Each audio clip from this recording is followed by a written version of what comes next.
Open Mind Talks com Lúcio Júnior.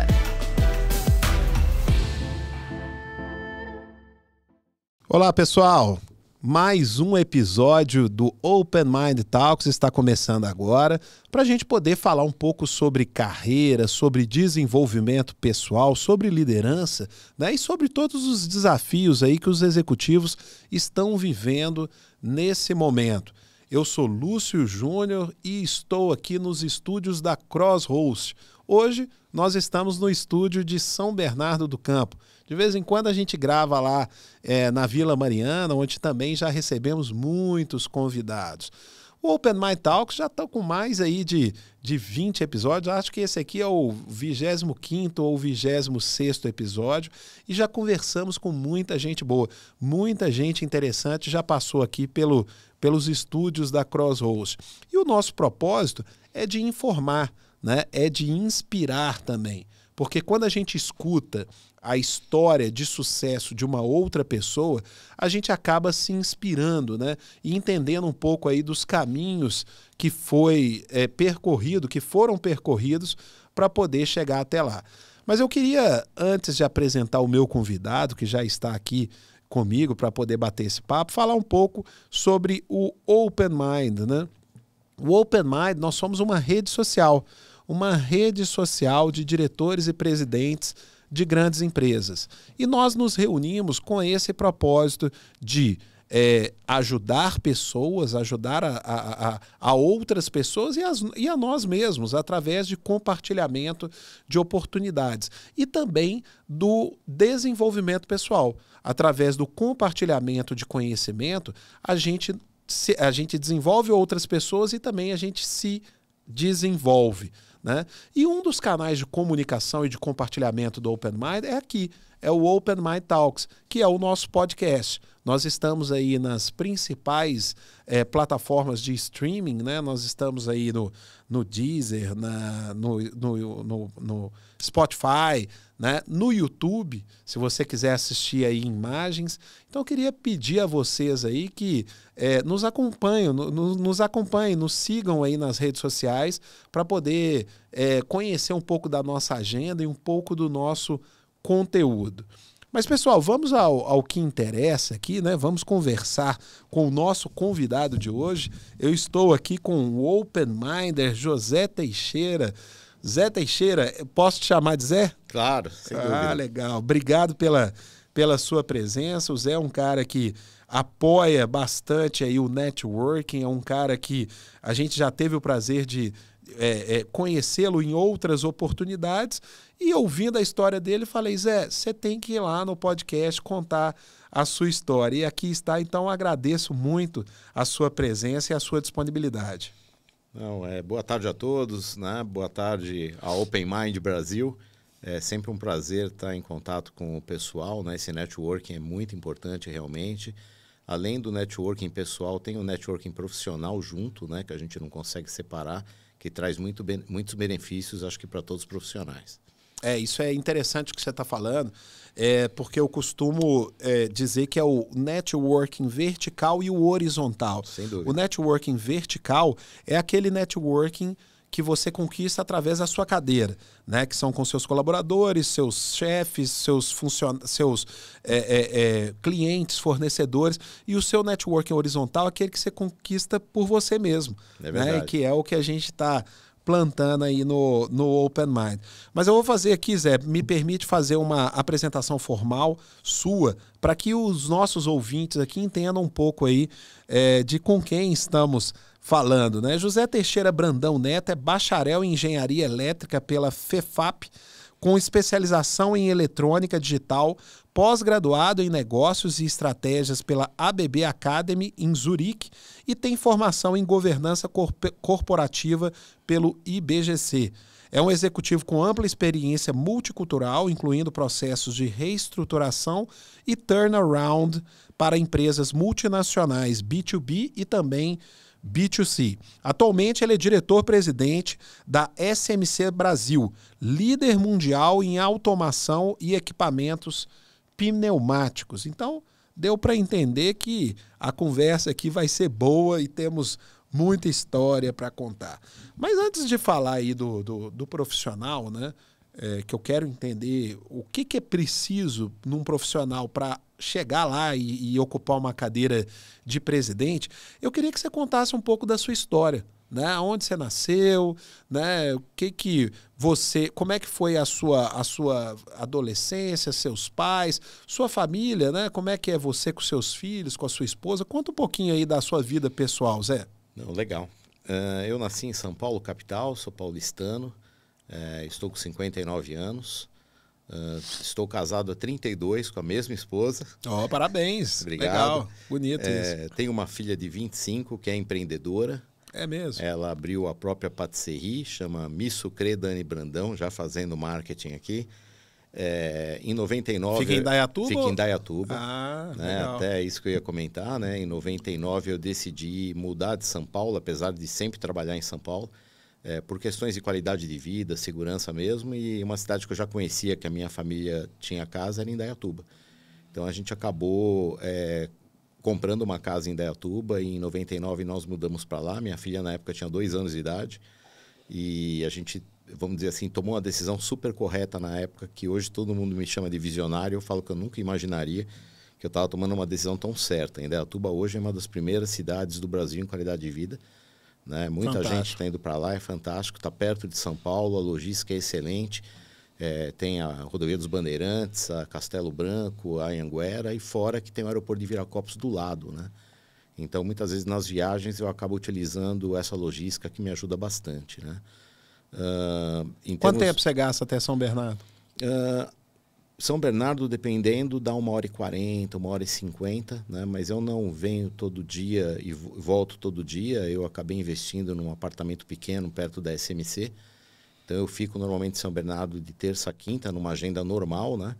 E faço home office de segunda e sexta. Só que a minha agenda é completamente louca, então a gente não pode garantir esses dias, mas normalmente eu faço isso. Né? E a equipe da SMC está no modelo híbrido. Então, ela trabalha meia equipe segunda e quarta, a outra equipe terça e quinta, sexta-feira home office, mais produção e logística 100% do tempo na empresa. Legal. Então, mas você nasceu aonde? Eu nasci em São Paulo mesmo, capital. Sou paulistano. Paulistano. Isso. Do bairro da Bela Vista. Morei muitos anos na Paulista. Depois, quando eu casei, fui morar em Moema. Posteriormente, no Morumbi. E no Morumbi, que é um bairro excelente, adoro o Morumbi, mas é um bairro muito perigoso. Infelizmente. Infelizmente, né? E foi quando a gente tomou a decisão de estar mudando da cidade de São Paulo para Indaiatuba. Muitos executivos vão para o interior de São Paulo buscando essa qualidade de vida, né? Sim, e com a pandemia isso vem ocorrendo cada vez mais, né? A gente percebeu bastante que vários executivos acabaram usando as próprias casas que tinham de veraneio em outras cidades do interior, não só em Indaiatuba, né? Mas para morar. Sim. Isso vem até na praia aqui, né? Até na praia. Home office facilitou bastante isso, a tecnologia, né? Mas e aí você resolveu estudar engenharia e o que te levou a gostar da engenharia? Talvez eu diga que eu sou um privilegiado porque eu sempre quis ser engenheiro eletrônico. Né? Então eu tinha muito claro na minha cabeça desde criança. Eu tinha um primo mais velho que eu, que era um engenheiro eletrônico, e eu me espelhava muito nele. Então eu falei, eu quero ser engenheiro eletrônico. Eu nem sabia exatamente o que era, né? E com o tempo eu fui me identificando, acabei fazendo a FAAP, que é a faculdade, fica no Pacaembu, né? Fiz engenharia eletrônica, com especialização em digitais na época, né? Que não é o que é digital de hoje, né? Era bem diferente. E depois acabei entrando para a BB em 88, como estagiário. Em 89 me formei como engenheiro de projetos, né? Entrei na área de Power Electronics. A gente não tinha muita noção do que seria, né? Então, o que eu imaginava de componente eletrônico pequenininho virou uns tiristores do tamanho de uma bolacha enorme. E aí que eu comecei minha carreira técnica, né? Foi exatamente dentro da ABB, numa área com uma parte técnica muito pesada, que a gente mexia desde a subestação até o barramento de processo, né? Então, empresas muito grandes de indústria de base, Albras, CBA, Carbocloro, de vários setores, né? De Pulp and Paper, a gente acabava utilizando os retificadores industriais. E eu fui um engenheiro não só de projeto, mas de ir para o campo para ligar as instalações, praticamente de 88 até 95. Então, eu tenho uma base técnica, um background técnico muito forte por causa desse período. Né? Você ficou 16 anos na ABB? Praticamente 16 anos, é o que foi. Então, você começou de chão de fábrica, estagiário até vice-presidente de robótica. Isso, foi a minha escola, de fato. A ABB, na época, tinha um plano de treinamento para executivos maravilhoso, eles davam muita oportunidade, tanto que eu fiz a minha pós-graduação de imersão na ABB Academy, que a ABB na época tinha esse treinamento em Zurique. Em Zurique, né? Foi excelente também, mas quando eu fiz, eu já era um vice-presidente. Quando eu fiz essa pós-graduação, tinha acabado de assumir a posição, né? Então, foi bem interessante. Você se tornou vice-presidente com quantos anos?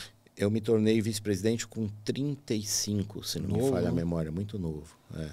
E a ABB eu tive a oportunidade de passar por várias áreas, né? E não foi assim 3 meses, 6 meses. Eu fiquei alguns anos em algumas áreas.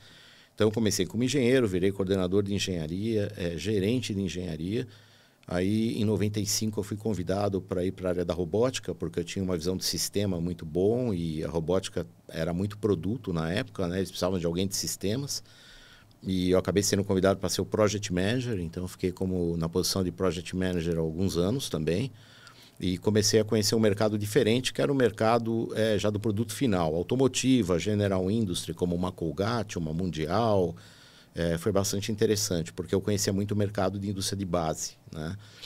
E como Project Manager, você entrava nas plantas, você via todo o desenvolvimento, né? Então, isso me fez com que eu aprendesse bastante e começou, vamos dizer, formigar a minha veia de vendas, né? Porque você começa a ver as oportunidades dentro das plantas, você já não tem mais aquela visão só de engenheiro, né? E eu trazia muita coisa para a equipe de vendas. Então, começou um sincronismo entre vendas e o project management, de fato, né? E depois disso, eu acabei virando gerente de todos os services da automação. Cheguei a ter praticamente 160 engenheiros, né, abaixo de mim em services. E foi quando apareceu a oportunidade de virar um vice-presidente de automação e robótica. E, na verdade, na ABB você não era indicado simplesmente. Muitas vezes você participava de processo seletivo, foi o caso, né? Houveram, na época, acho que 6 pessoas, 6 profissionais, inclusive já tinham alguns que já eram vice-presidentes. E eu tinha uma vantagem em relação aos profissionais porque eu já vinha daquela área, conhecia tudo daquela área. Então, eu tinha a vantagem que o pessoal me conhecia, eu conhecia todo o processo, como funcionava. Eu acabei sendo escolhido no começo de 2000, e foi quando eu assumi a posição de vice-presidente, e nós éramos, se não me falha a memória, 5 ou 6 vice-presidentes divididos em business units. E você, que chegou a essa posição tão jovem, né? Hoje é presidente de uma grande empresa, né, da SMC. O que você acha que foram, ou que características determinantes ou essenciais para uma pessoa alcançar essa posição de presidente? Essa é uma pergunta que, na verdade, sempre fazem, né? Como é que você vira um presidente de empresa, né? Eu, para ser honesto para você, eu tinha um sonho de ser gerente de engenharia e talvez tenha sido a posição que eu mais detestei, né? E eu não tinha, vamos dizer, eu não almejava ser um presidente de empresa. Isso foi acontecendo, né? Eu acho que não vou ser hipócrita aqui para dizer que não tem a ver, claro, com todo o esforço, o trabalho que eu desenvolvi. Tem também, às vezes a gente fala do fator sorte, de estar no lugar certo, na hora certa também, né? Isso faz parte do jogo, né? Mas eu diria para você que não tem uma receita de bolo, né?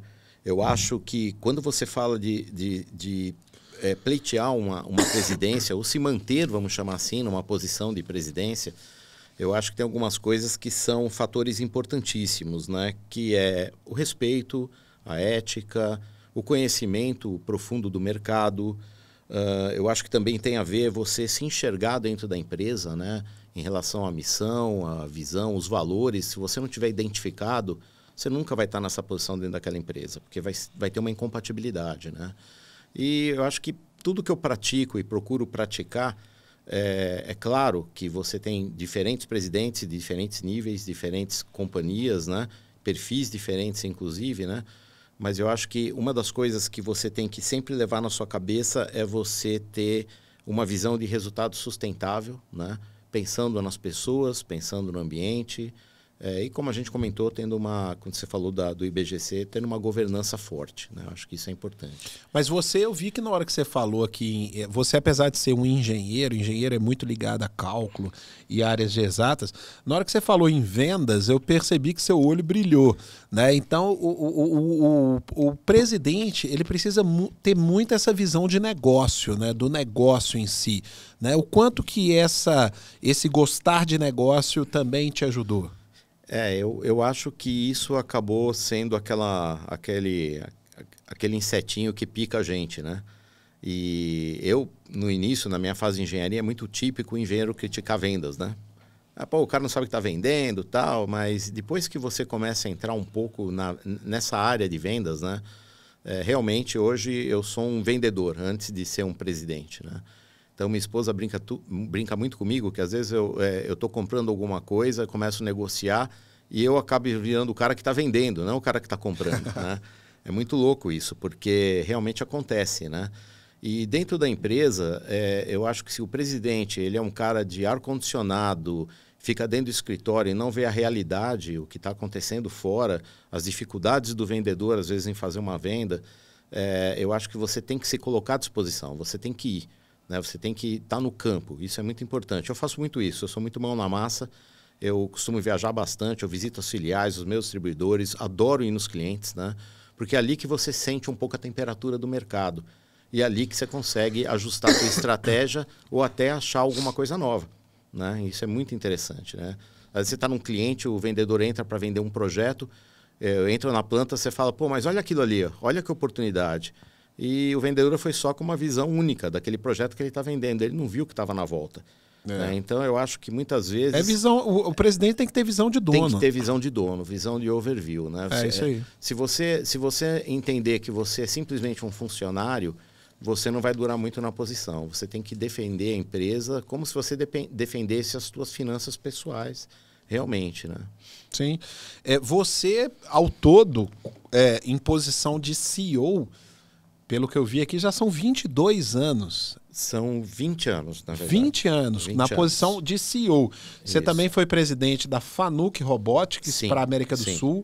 E 2011 como Business President da Farnell, né, Newark, do Brasil. E de 2011 a 2019 foi Mine Director da Rital Brasil. Isso. Além, lógico, da SMC, que você ocupa agora o papel aí de presidente.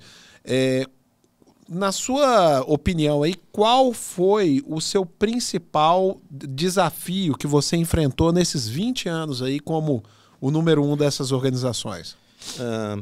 Eu fui o presidente mais novo da história da Fanuc, pelo menos quando eu assumi. Hoje eu já não sei mais, mas eu tinha 39 anos quando eu assumi a posição de CEO América do Sul da Fanuc. E foi muito engraçado, porque eu acabei indo para o Japão, porque o dono da Fanuc queria me conhecer, porque para ele eu era um bebê, né? Na cultura japonesa... A Fanuc é japonesa? A Fanuc é japonesa, né? Eu era realmente uma pessoa muito jovem para assumir essa posição. E graças a Deus, né, ele aceitou, porque eu já tinha pedido as contas da bebê. Então ia ficar complicado se ele não aceitasse a minha idade, né, para a posição. Eu acho que... Olhando a minha história, olhando as passagens, né? Porque quando eu falo de multicultural, né, que você descreveu, né, eu passei por uma empresa suíça-sueca, que foi a ABB, depois da fusão. Eu entrei como BBC ainda, era suíça. Depois eu fui para uma nipo-americana, que era a Fanuc. Fui para uma anglo-americana, que era a Farnell.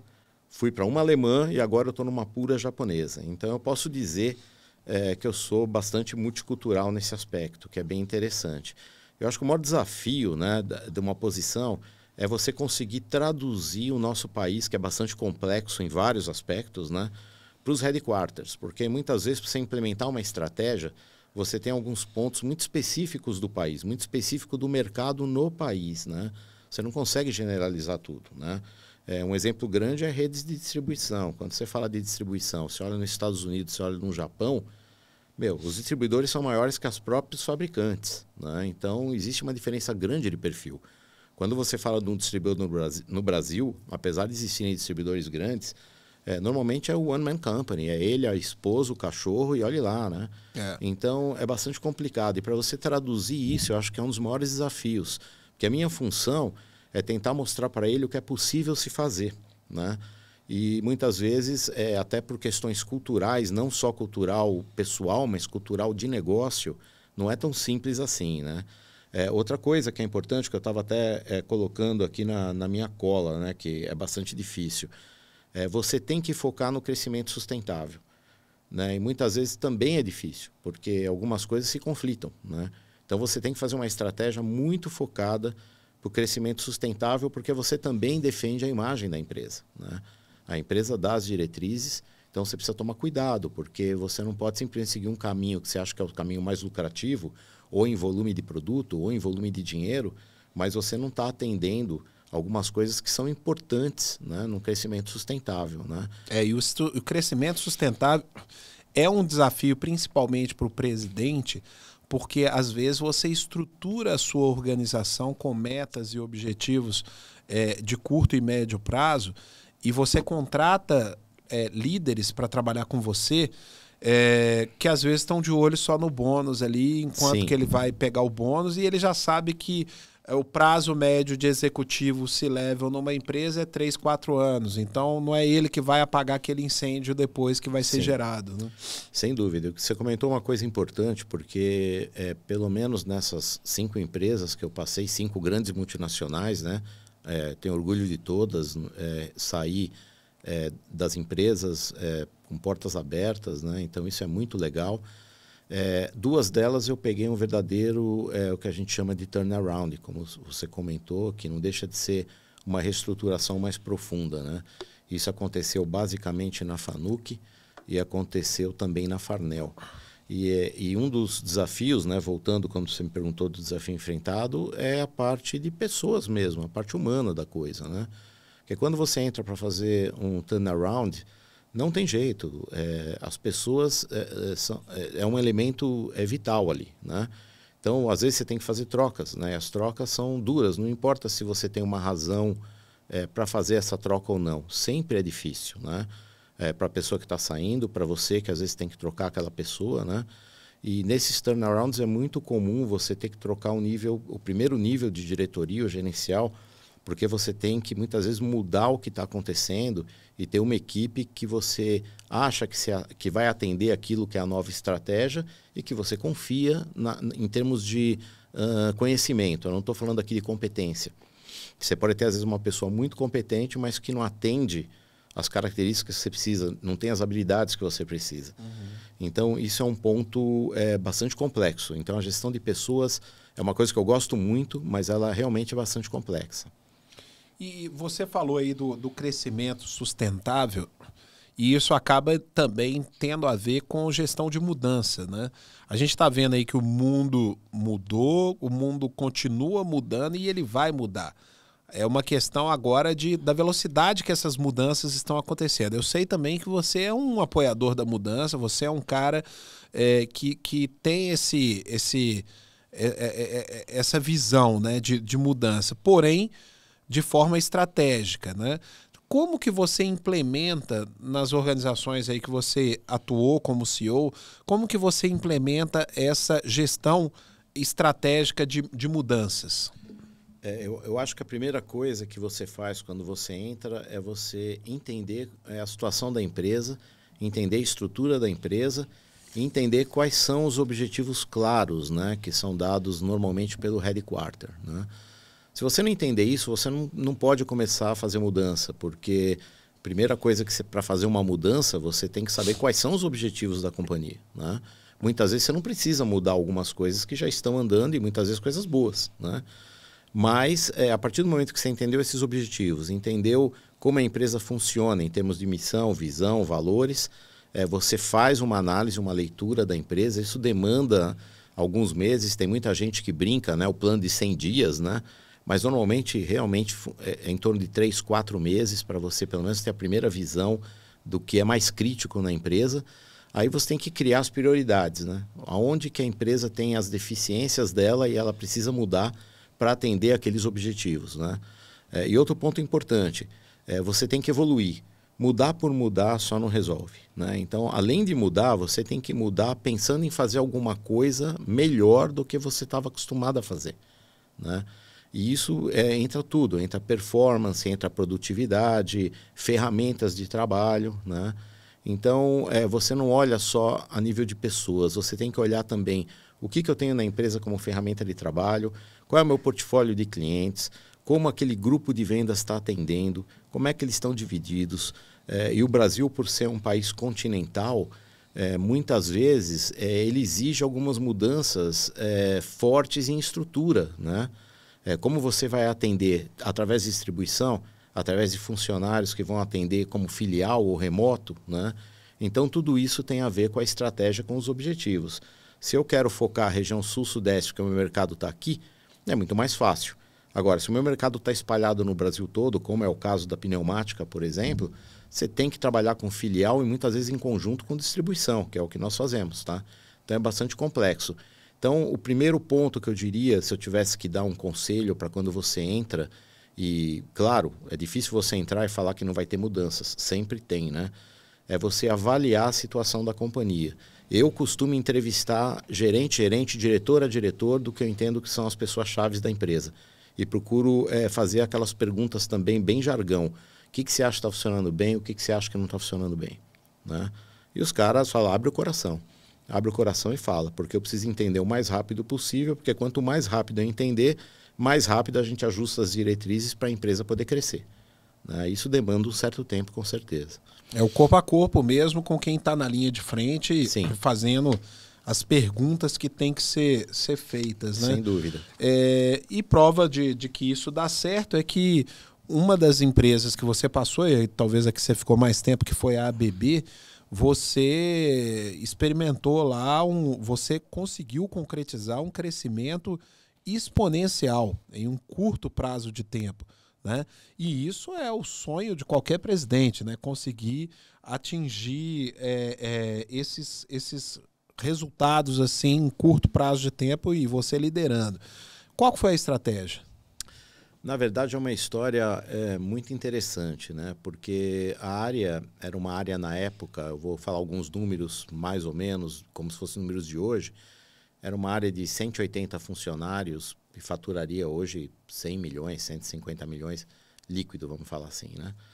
E era uma área considerada pequena, porque era a quinta, se não me falha a memória, business unit da ABB das 6, né?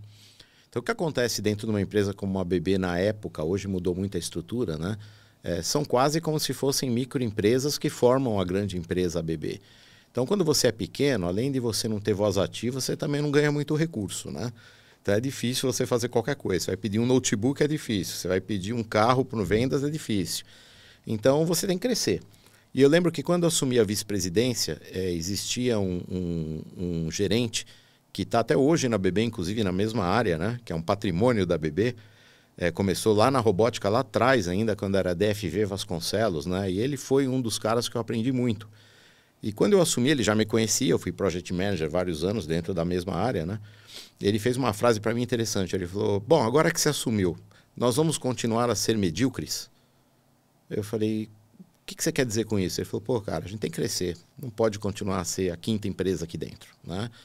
Eu falei, tá bom, e qual que é a tua sugestão? Ele falou, olha, eu iria para o caminho de ser um line builder, que a gente costuma chamar no mercado, um integrador de linha automotiva. Porque a ABB, naquele momento, ela fazia basicamente células robotizadas, que era o que a Fanuc fazia também. Aí eu virei para ele e falei, tá bom, mas você tem que mudar a estrutura completamente, você tem que complementar a estrutura, né? A gente não vai deixar de fazer célula, mas para você fazer linha, você tem que contratar muito mais pessoas. É uma coisa bastante complexa. Dá para fazer? Dá. E tinha acabado de entrar um novo presidente da ABB, junto comigo praticamente. Um brasileiro que tinha ficado 10 anos em Zurique, que veio para o Brasil. E a gente assumiu as posições, eu de VP e ele de presidente, quase que ao mesmo tempo. E um cara bastante coerente. Eu falei, tá bom, vamos fazer um business plan. Nós montamos um business plan, viu que tinha que contratar um monte de gente. Só que era o seguinte, a gente achou o nicho de mercado para tomar essa decisão. A gente sabia que faltava um player a mais e tinha espaço para esse player, e era a ABB, né? A gente tinha alguns concorrentes, não eram muitos, e estavam nadando de braçada porque não tinha outros grandes nomes. E aí nós decidimos fazer o business plan, mostramos que ia ter um crescimento significativo de faturamento rápido, porque você pegava grandes linhas, e isso era do dia para a noite, né? Só que você tinha que se estruturar como equipe base para ganhar os projetos que precisaria ganhar, para depois sair correndo atrás da contratação. Então seria um problema bom, né?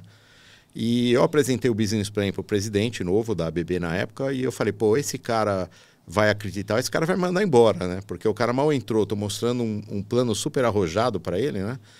E na época, acho que logo de cara, numa equipe de 180, a gente estava falando em contratar logo de cara 50, né?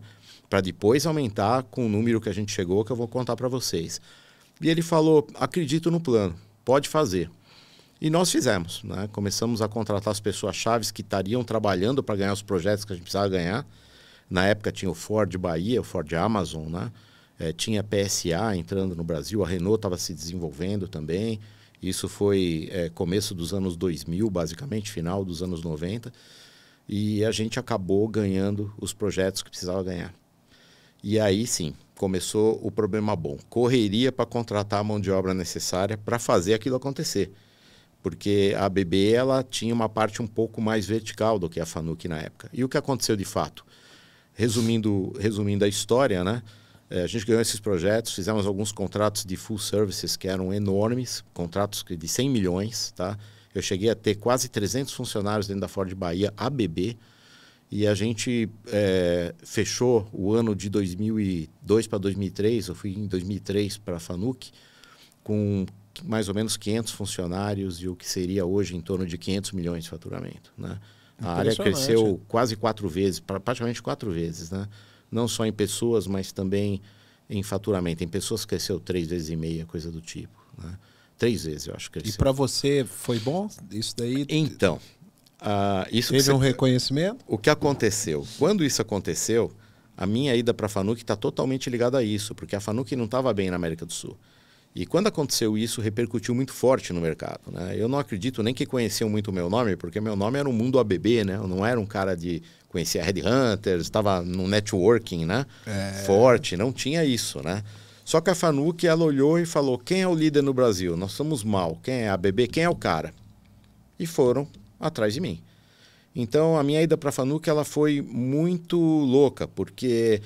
Eles desceram, não foi headhunter, foi a própria FANUC, né? Vieram os vice-presidentes dos Estados Unidos e eu estava participando do comitê estratégico da Bain Company na ABB, então eu estava meio desconfortável em conversar com eles, eu nem imaginava que ia ser uma proposta, eu achei que era algum tipo de acordo e era uma proposta, só que foi ao contrário, eu falei, tá bom, eu não estou confortável, eu quero resolver isso logo, se eu vou aceitar ou não uma proposta de vocês. Eles falam, não, nós não vamos fazer uma proposta, você diz o que você quer. Aí eu falei, meu Deus, né? Isso nunca tinha acontecido comigo, né? Então, fui para minha casa, conversei com a minha esposa, ela falou, põe o coração no papel e seja o que Deus quiser. E eu coloquei, achei que eles iam me chamar de louco, pensei que eu ia voltar para o meu mundo ABB, né? Meu mundinho ABB, e não foi o que aconteceu, né? Ele simplesmente falou, quando você vem? Aí eu falei, agora não tem volta, né? Agora não tem volta. E conversei com o presidente da ABB, foi uma saída muito profissional. A FANUC me esperou 3 meses, a ABB pediu 3 meses para fazer a transição. Eu tinha já um diretor que estava sendo treinado, treinei ele para fazer a mesma leva de entrevistas que eu tinha feito em Zurique, né? Acabou dando certo, ele foi a pessoa que me substituiu na ABB, ficou alguns anos na posição, e eu acabei assumindo a FANUC numa condição muito rápida, porque foi exatamente pelo trabalho que foi feito na ABB que eles vieram atrás de mim, com certeza, né? Porque foi um número muito forte em muito pouco tempo, né?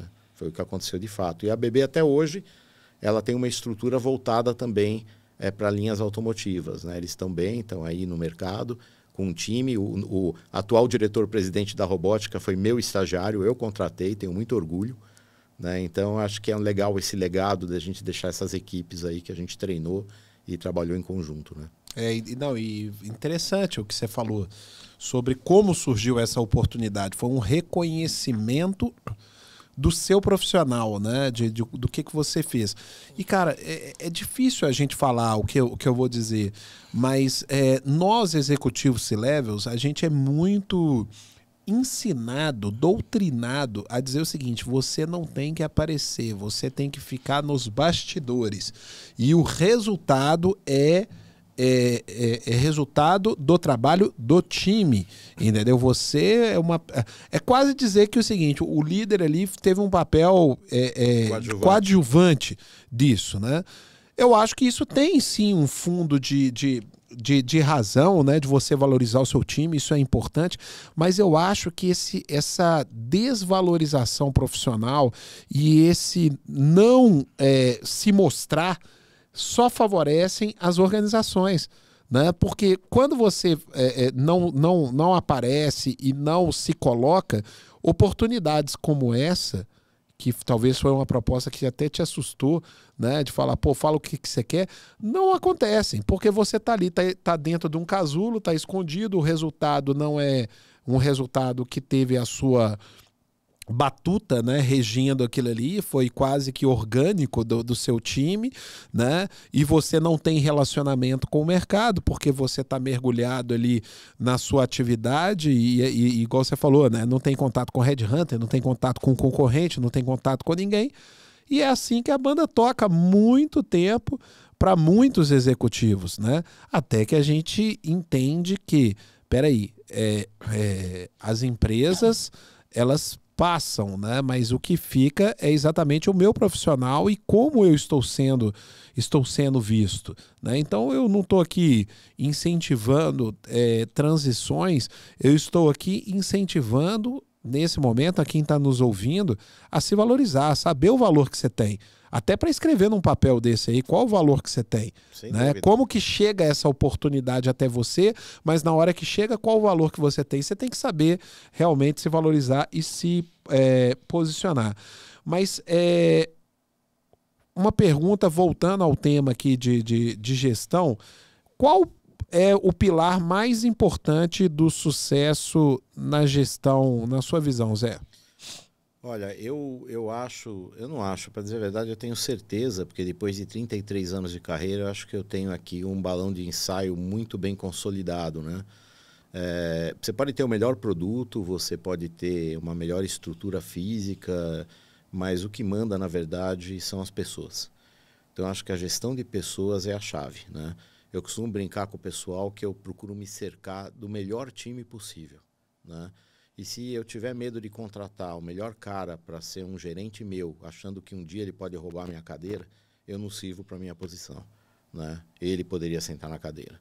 Então, eu trago o melhor que eu puder para a equipe. Então, eu não tenho medo de procurar os melhores profissionais do mercado, independente. Tem caras até que têm histórias profissionais até melhores que a minha, né? Eu já tive chefes que viraram meus funcionários, tá? Aconteceu 2 vezes isso, tá? Porque eu contratei.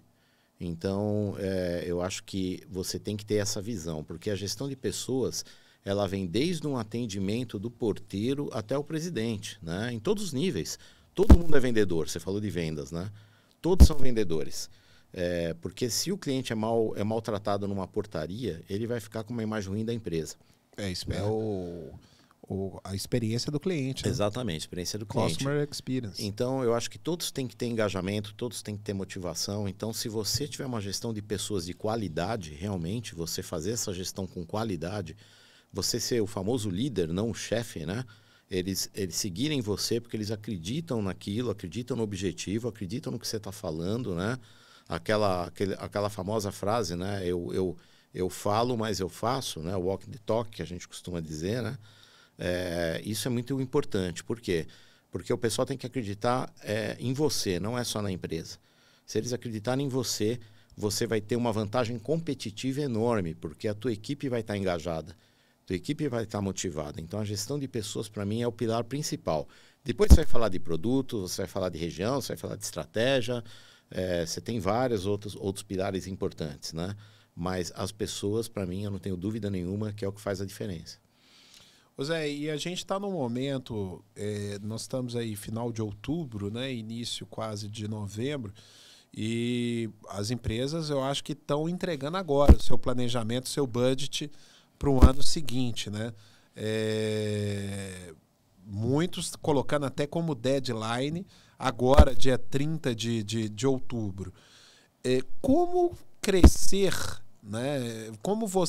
Como enfrentar esse desafio de crescer, mas de forma previsível em momentos tão instáveis como estamos vivendo, Zé? A SMC, ela trabalha com um calendário da maioria das empresas japonesas, né? Então meu budget é um pouquinho para trás, tá? Um pouquinho para frente. O nosso ano fiscal começa em abril e termina em março, né? Muitas empresas multinacionais, principalmente Japão, trabalham dessa forma. Mas o que você falou é complicado, né? Primeiro, porque nós temos, né, instabilidades no país críticas, como a gente está tendo agora no espectro político, né? Ninguém sabe exatamente quem vai ganhar as eleições, quem não vai. Está muito complicado. Domingo agora, vamos né? saber domingo, né? Cada um tem a sua, vamos dizer, a sua opinião.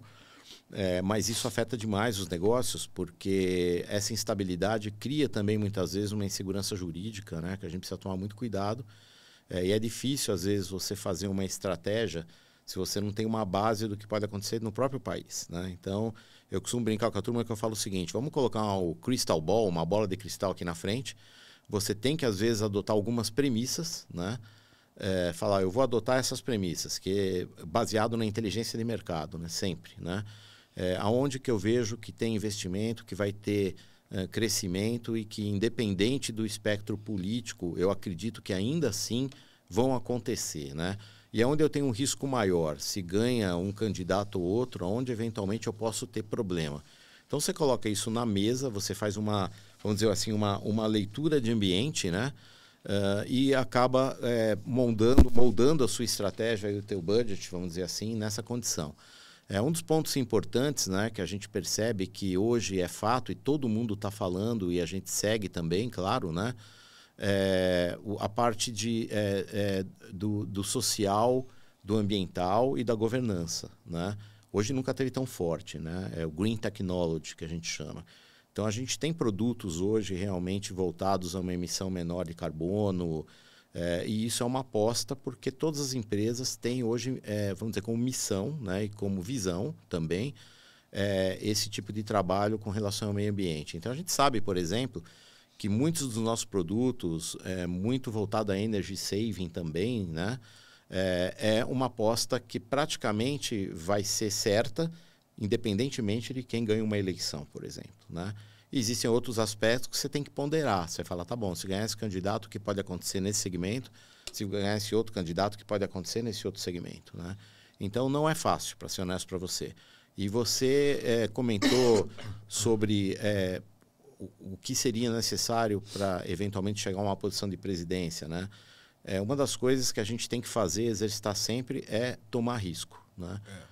Se você não fizer algo diferente e tomar risco, você não vai crescer. Se você conseguir só o crescimento orgânico, você não vai ter um mérito tão forte quanto a você fazer mudanças, né? Onde você cria inovação, onde você cria evolução e faz um crescimento muito voltado para a sustentabilidade da companhia, com riscos medidos, né? Claro, você não vai ser louco, tomar qualquer tipo de risco, mas você vai ter que tomar algum tipo de risco. E você pode acertar como você pode errar, né? Eu, graças a Deus, na minha carreira, eu tive mais acertos do que erros.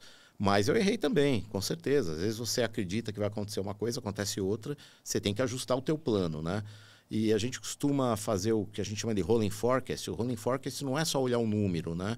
A gente tem que olhar o que está acontecendo com a situação como um todo, né? Você olha se o teu número está aumentando, se está diminuindo, mas o que está acontecendo com cada segmento de mercado? O que está acontecendo com cada tecnologia, né? Agora falam do carro elétrico, outros falam que o etanol é melhor. Você tem várias vertentes, né? Então, você tem que ir se direcionando de acordo com a informação que você recebe. E o ponto importante, informação de qualidade. Tentar se cercar, né, de órgãos que te deem informação de qualidade. O Brasil não é muito forte nisso. Tá? Eu já vi relatórios da Alemanha que parece que são melhores do que o relatório que você pega no próprio Brasil, né? Mas a gente procura, tem algumas empresas no Brasil que estão melhorando bastante, né, de business intelligence, e a gente procura contratar e se cercar desse tipo de informação para tomar decisões estratégicas. Ô Zé, então, de forma bem transparente, né, e sincera, porque nesse momento tem muitos executivos aqui que estão te ouvindo e estão usando também como benchmark. Você é um cara ligado à indústria, né? Você está otimista em relação a 2023? Bom, se você for olhar o que aconteceu nesses últimos anos, né, 2020 com a pandemia e 2021, foram anos complicados, né, principalmente porque houveram muitas retenções de pedidos e investimentos, mas apesar disso tudo, os anos foram bons para nós, principalmente 21, né, foi um ano muito bom. 22 também está sendo um ano bom, talvez não tanto quanto 21, que a gente percebe um ajuste, né? Apesar de todos os problemas que a gente tem logístico, de matéria-prima. E falando um pouco desse ano de 23, né? Eu acho que hoje o cenário político com certeza impacta, né? Nós temos ali cenários diferentes, um cenário que não está muito claro, pode ser uma aposta, pode ir bem, a gente não sabe.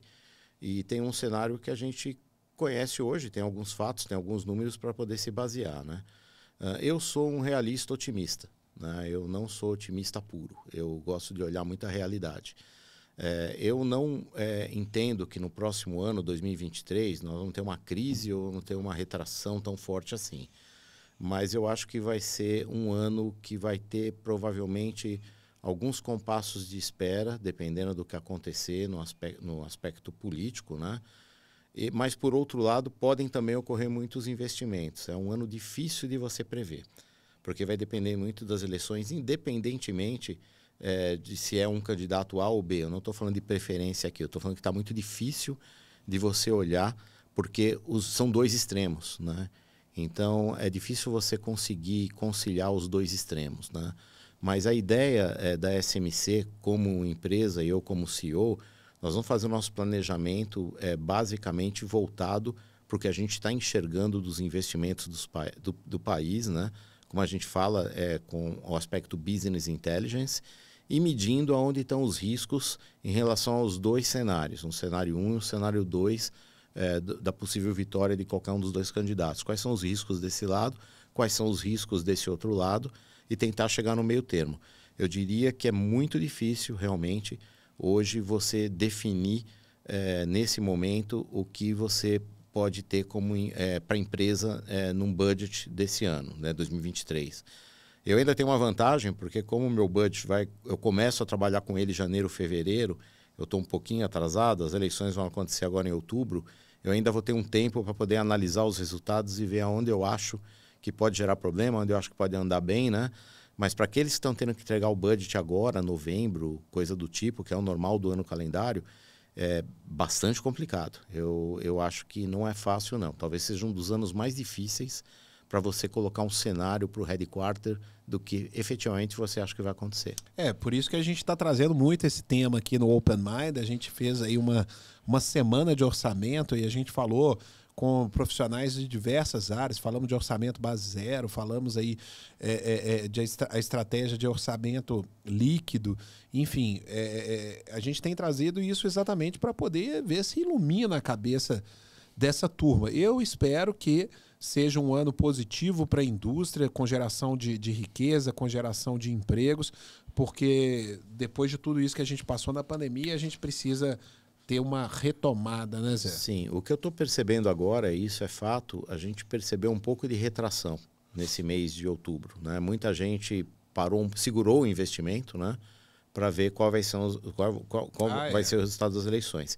Então, eu acredito que esse mês de outubro, talvez novembro ainda, a gente vai ter um pouco desse impacto, né? O que vai acontecer, qual foi o resultado, como você vai se mover dentro desse novo cenário, tanto faz com qualquer um dos dois candidatos, né?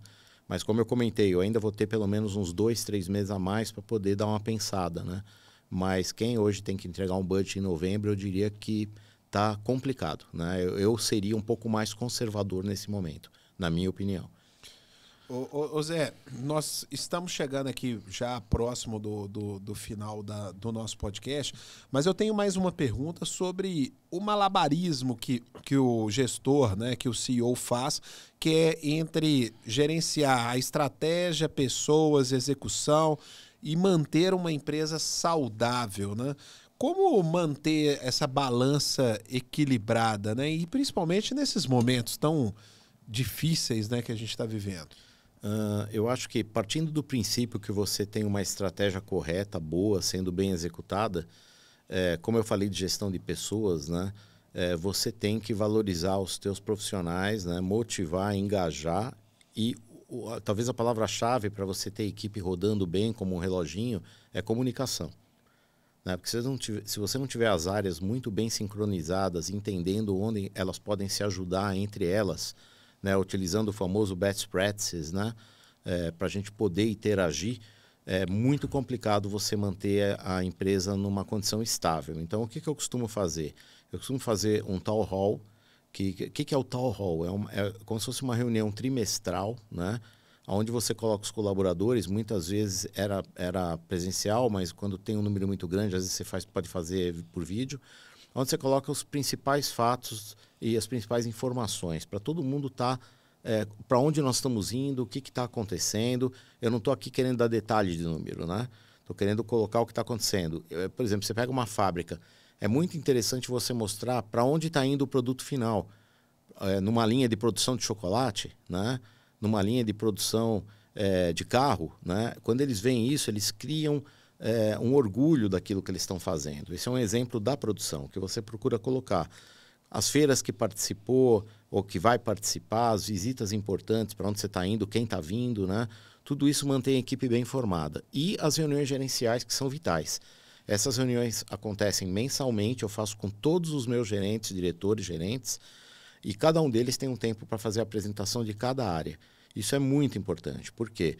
Porque você consegue enxergar os trends, né? O que está indo bem, o que está podendo escorregar, e tem o famoso networking da troca de informação.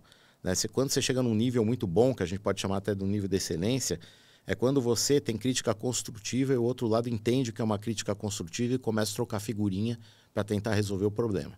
Se o outro lado se ofende porque você fez uma crítica, você não está num ponto de excelência. E para isso a equipe tem que estar muito bem sincronizada.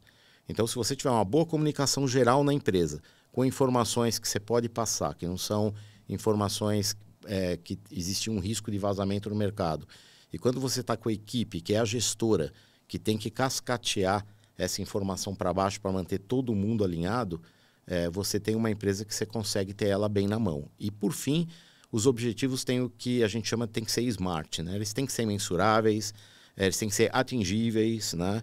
Porque se você não conseguir monitorar, mensurar o que é o conceito do smart, não adianta, você vai dar uma missão impossível e você vai desmotivar. Né? Então, tem que ser alguma coisa clara, onde a pessoa enxergue e consiga alcançar aquele objetivo. Tanto faz se é para uma produção local ou se é para uma venda. O resultado é o mesmo. Tá? Então, eu acho que o segredo é comunicação. A comunicação, esse alinhamento é importante até para você convergir, né? Quando você está entendendo ali que as coisas mudaram, né? Então, nós falamos do planejamento estratégico, que a gente está fazendo planejamento nesse momento num cenário de incerteza, e às vezes a gente tem que assumir que a gente pode planejar as coisas errado nesse momento. Sem dúvida. Cara, a gente subestimou o mercado ou a gente superestimou o mercado e as coisas mudaram. Então, se você tiver uma comunicação alinhada com o time, novas estratégias e novos desenhos vão surgir para você convergir o mais rápido possível, porque senão você vai continuar naquele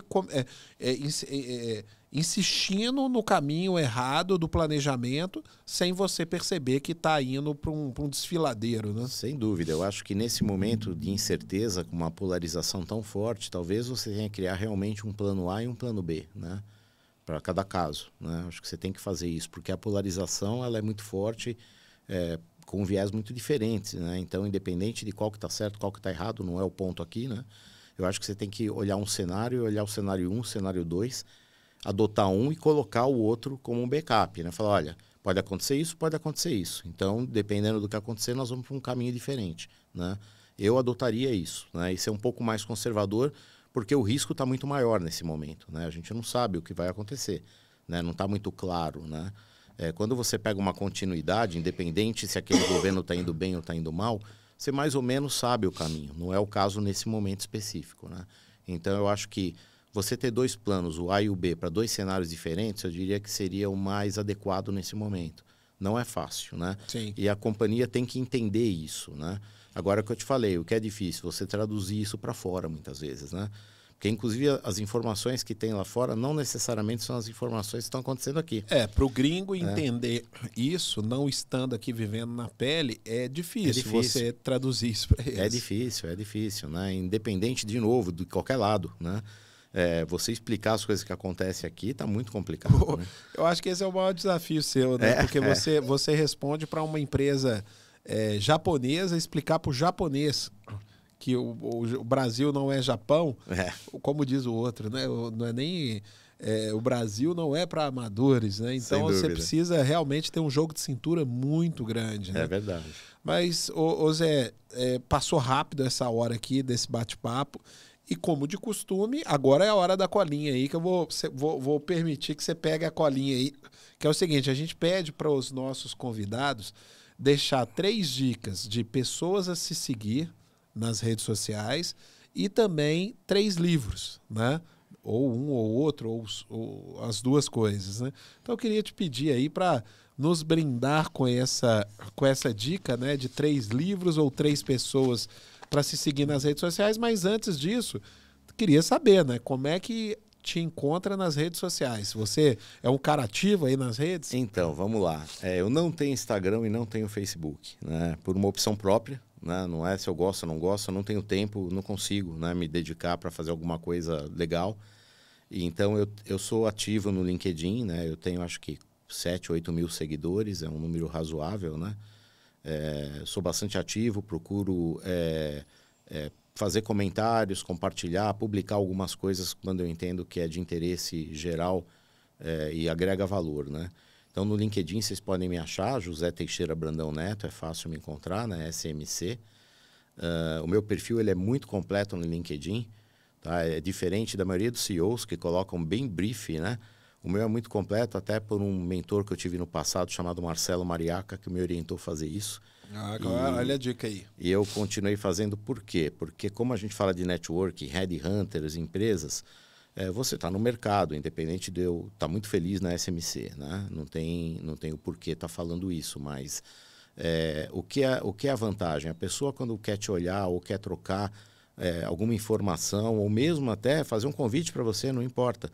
Quando você está com o teu perfil bem completo, eles sabem quem você é ali, sabem se aquilo se aplica. Eu já tive casos na época minha de headhunters, que na época minha de saída de Fanuc para Farnell, quando eu estava buscando qual empresa eu ia querer passar, né, que foi a Farnell a minha escolhida na época, tinha headhunter que falava assim para mim, headhunter, né? Você é um cara da automação? Pô, é robótica, né? Se eu não sou um cara da automação, na época, eu seria o quê? Então, acho que o LinkedIn bem completo é uma dica boa, porque você não tem perda de tempo nenhum dos dois lados. Nem para você, nem para quem está buscando você para qualquer razão. O stakeholder. Então, eu sou mais ativo realmente no LinkedIn, né? Eu fiz alguma coisa aqui, né? Eu tentei atender a solicitação da Open Mind aqui. Eu não coloquei nenhuma pessoa para seguir no Brasil, porque eu ia ter um monte de amigo, um monte de inimigo, um monte de CEOs que eu conheço, né? Ia ficar chateado. Ia ficar chateado, né? Então, primeiro eu vou fazer o meu auto-marketing aqui, né? Então, para quem gostou da entrevista, gostou das dicas, me sigam. Esse é a primeiro ponto aqui. Me sigam. Legal. Né? A segunda pessoa, eu coloquei uma pessoa que foi a minha CEO, que era uma mulher na Farnell Newark. Ela era uma das top 10 no mercado de eletrônica, chama Harriet Green, tá? Ela é uma pessoa engajada em vários movimentos de diversidade, contra abuso infantil, além dela ser uma executiva sensacional. Eu gosto muito, ela posta muitas coisas interessantes que não tem a ver com aquele negócio de business, né? É uma pessoa que eu recomendaria seguir, né? Ela é uma inglesa, né? Não sei se ela está morando na Inglaterra agora, mas o nome é fácil, Harriet Green. Harriet Green. E o terceiro é um CEO ligado muito à inovação, tecnologia, chamado Anthony, com TH e Y no fim, J. James. Vou repetir, Anthony J. James. Esse cara posta coisas ligadas à inovação, pontes, e outras invenções malucas, né? Às vezes até uma coisa muito simples, outras muito complexas. Mas é muito legal. Ele deve ter, acho que, uma assessoria no mundo que fica buscando essas coisas para ele, né? E eu gosto muito de ver os posts dele, porque ele sempre busca uma novidade que a gente nunca viu na vida, às vezes, né? Bastante interessante, né? Tanto do lado tecnológico, quanto, às vezes, muita coisa voltada até para o dia a dia de uma pessoa, né? Não é só a indústria, vamos falar assim, né? Então, eu acho muito bacana. Então, eu colocaria a Harriet Green e o Anthony. E de livros, né? Eu vou colocar 2 que eu já li, que eu gosto muito. E um deles que eu comecei a ler ainda, estou bem no comecinho, né? Mas eu acho que é interessante. Um deles são as 4 disciplinas da execução. Originalmente ele é americano. Ele é conhecido como 4DX, né? Essas 4 disciplinas de execução foi uma base também para quem conhece dos vigilantes do peso. Olha que legal. Tá? Muitos hotéis usaram. Ele é um livro que fala muito de como você focar em algum objetivo e como gerenciar esse objetivo de uma maneira muito próxima. Né? E para quando você tem alguma coisa que você tem que ter um resultado rápido e tem que ter um controle muito forte, essa metodologia é bastante interessante, né? Eu gosto muito dela, eu já usei inclusive, funcionou. O outro livro é A Venda Desafiadora. Tá? Aliás, eu não falei os autores, mas depois se você quiser postar, tá, né, eu acho que vale a pena. A Venda Desafiadora é conhecido como Challenger Sales. É a postura do que o mercado exige do vendedor, né? A gente tinha o cara do passado, né, que era o relationship, você tinha outro cara que era o hard worker, você tinha outro cara que era o lobo solitário, que só ele estava certo, né? E hoje é uma mistura. O vendedor ele tem que ser, de fato, o cara que o cliente confia, um consultor para o cliente. Eu costumo brincar, se o cliente quer comprar pãozinho, ele vai ligar para você para perguntar onde é a melhor padaria. Ele não vai perguntar sobre pneumática. Mas quando ele pergunta onde é a melhor padaria, eu criei um relacionamento com ele de confiança que ele provavelmente vai comprar o meu produto. Entendeu? Então, esse relacionamento não tem nada a ver com aquele relacionamento de amizade, de você falar que você vai sair para almoçar, para jantar. Não, é confiança pura. É um relacionamento ético, né? Um relacionamento de respeito e que, claro, ele pode ter o seu jantar, o seu almoço, como qualquer lugar, né? Mas qual é o ponto-chave daqui? É o perfil desse vendedor. Né? O perfil do vendedor. Então, não é o vendedor do desconto, não é o vendedor do amiguinho que leva a lembrança, é o vendedor da confiança, o vendedor que gera esse tipo de reação do teu cliente. O que você falou de customer experience, né? Sim. O cliente confia em você, ele vai ligar para você para perguntar onde é o melhor restaurante. Eu tenho um cliente que liga para mim e fala, preciso contratar. Quem você indica de headhunter? Esse é o cliente que a gente tem um relacionamento excelente, porque ele confia e a gente atende ele da melhor maneira possível para todos os tipos de solicitações, né?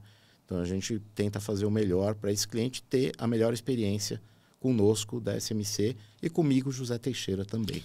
E a nossa experiência aqui foi fantástica. Tem o terceiro, desculpa. Desculpa. Eu tenho o terceiro. Opa. O terceiro é o Branding Pays. O Branding Pays é que eu comecei a ler, né?